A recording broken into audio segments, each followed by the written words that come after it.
Ya. ¿no? ¿Y cómo estamos en esa comparación? No, en esa comparación, salario mínimo nomás. Cualquier país vecino, salvo Bolivia, tiene un salario mínimo más alto que el del país. Cualquier país, Ecuador, Ecuador, Chile, Chile, Colombia, Colombia, Argentina, Uruguay, Brasil, ¿no? el doble en algunos casos, ¿no? Claro, en el caso de Argentina llega casi al doble, en el caso de Colombia, ellos además del salario mínimo tienen una bonificación por movilidad para aquellos que tienen hasta 2 tramos de salario mínimo, con lo cual en la práctica ellos llegan a tener un salario mínimo más su bonificación por movilidad que llega a unos $325 al mes. Acá estamos hablando de 200 dólares. 200, si se aumenta a 750, estaríamos hablando de 750. cerca de 280, $290, que aún estaría por debajo del salario mínimo de Ecuador, ¿no? Que está en $292. Y Ecuador con un crecimiento un poco más lento. Y lo otro que te quería preguntar, Julio, ya que estás aquí, es en relación a esta ley del trabajo, ¿no? Que entiendo que está hace mucho tiempo ahí en el Consejo Nacional de Trabajo y que falta consensuar algunos puntos, pero justamente esos puntos son los de la discordia. ¿Qué pasa ahí? ¿Por qué hay tanta dificultad en que salga una ley general de trabajo? Bueno, en realidad el proyecto actual prácticamente data del año 2004. En 2000 ya está ahí, se quedó ahí. Cuando entró al Congreso, no se puso a debate, volvió por el tema de la práctica legislativa. Con el actual gobierno en sus primeros meses se incorporó, ¿no? se gestó una comisión de expertos muy bien representada, ¿no? Porque en realidad en términos de equilibrio ha sido perfecta, ¿no? En términos de orientación. La que presidió Carlos Blancas, ¿es? Así es, ¿no? Ya. Y llegaron a su dictamen, un dictamen que es bastante equilibrado, que restituye, efectivamente, hace más equitativo el contrato laboral. Y lo que va a ocurrir es... ¿Qué cambia? ¿Qué cambia esa norma que tanto se quejan algunos?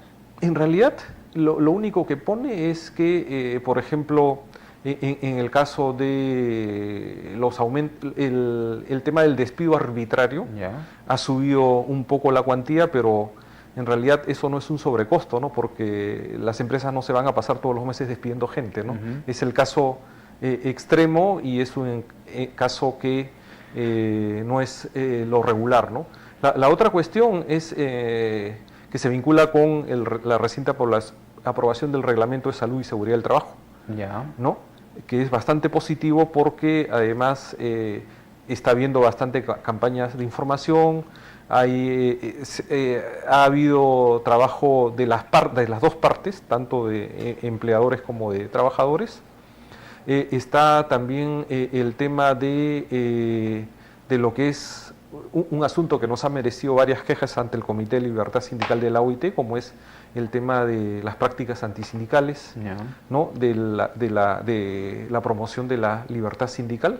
Entonces, la composición de esa comisión de expertos y que hayan evacuado este dictamen me indica de que es un buen texto y que en realidad, a mi modo de ver, no tendría que someterse al Consejo Nacional del Trabajo. Ah, ya no, podría ir de frente al... Ya, Congreso, y ahí, en todo caso, en aquellos pero ¿por qué puntos... tanto? Yo he escuchado a algunos voceros de las empresas hacer cuestión de Estado por esto, decir que esto es una ley casi velasquista, chavista, etcétera. ¿Cuál es el No, asunto, en realidad... o sea, no quiere mover un dedo, entonces.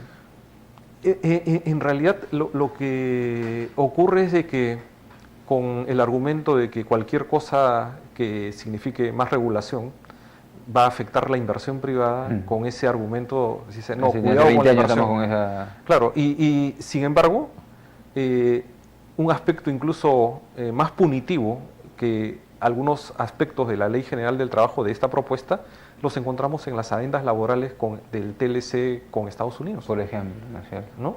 Porque además ahí está siempre el tema de una eventual sanción comercial, si es de que, por ejemplo, en el tema de la función inspectiva del Ministerio de Trabajo, en el tema si hay violaciones a los derechos fundamentales. No, y hay sindicatos estatales, el de la SUNAT ha acudido a esa norma del TLC para exigir a la SUNAT que cumpla, por ejemplo, sí. ¿no? No, claro, y ellos están ahora ya tuvieron su laudo arbitral su laudo, exacto. y se está a puertas del cumplimiento. Y les han dicho a los de la SUNAT y a los del Ministerio de Trabajo que como son trabajadores públicos, ellos no tienen derecho a negociación colectiva. Acá los hemos tenido, ¿eso es cierto? En realidad el Perú ha firmado, ¿no?, los convenios de libertad sindical y de ejercicio y de promoción de la negociación colectiva, y es un derecho fundamental reconocido. Sea público, sea privado. Claro, eso no distingue la procedencia de la ubicación, ¿no? Y en lo que ocurre es de que en nuestro estado, desde hace, diría, 20 años, ocurre de que, y no solo es un tema del Perú, sino de varios países que han pasado por procesos similares, que el Ministerio de Economía a veces ha querido oficiar de también tener rectoría en los temas laborales y de trabajo. Ahora parece que lo está logrando, porque tú has sido viceministro de Trabajo, ¿no? De empleo. De empleo, sí. ¿Lo has visto? ¿En qué época fuiste tú viceministro? Con el presidente Toledo, cuando fue el ministro Javier Neves. Cuando fue Javier Neves. Así es. Claro, es el tema eterno del Ministerio de Economía, ¿no? Y toda su influencia. Y lo último, Julio, ¿qué hacemos con la población que no está en planilla? Porque hemos estado hablando de la gente que tiene su reconocimiento laboral, pero los que no están en planilla, por un lado están los del CAS, pero por el otro una inmensa mayoría de peruanos que están ahí sobreviviendo. ¿Qué se puede hacer?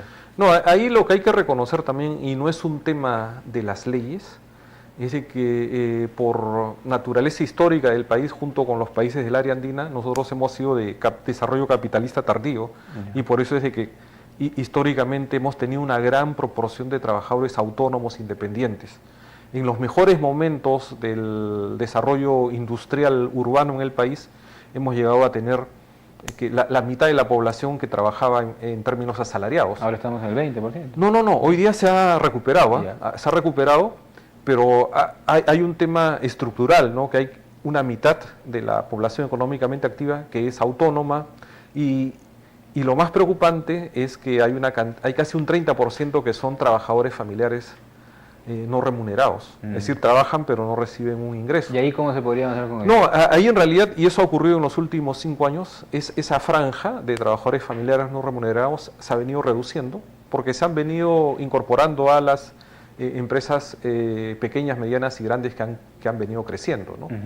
Pero hay un campo muy grande para la política pública para favorecer que, por ejemplo, los emprendimientos, las microempresas, puedan, además de continuar de absorber mano de obra, también puedan absorberla en condiciones de trabajo decente, es decir, con mejores ingresos, con las prestaciones sociales. Y eso significa también generar un clima, llamémoslo así, de negocio favorable a la microempresa.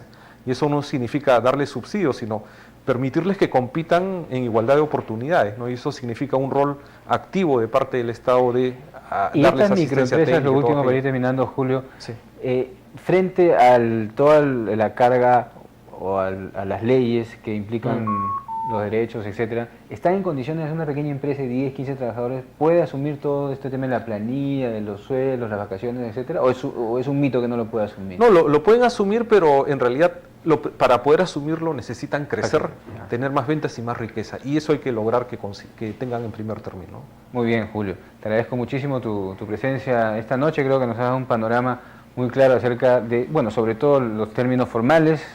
Queda todo este tema pendiente de la informalidad y de las personas que están en el mercado laboral formal, y esperamos conversar contigo más adelante también. Muchas gracias. Muy bien, buenas noches, Alejandro. Bien, amigos.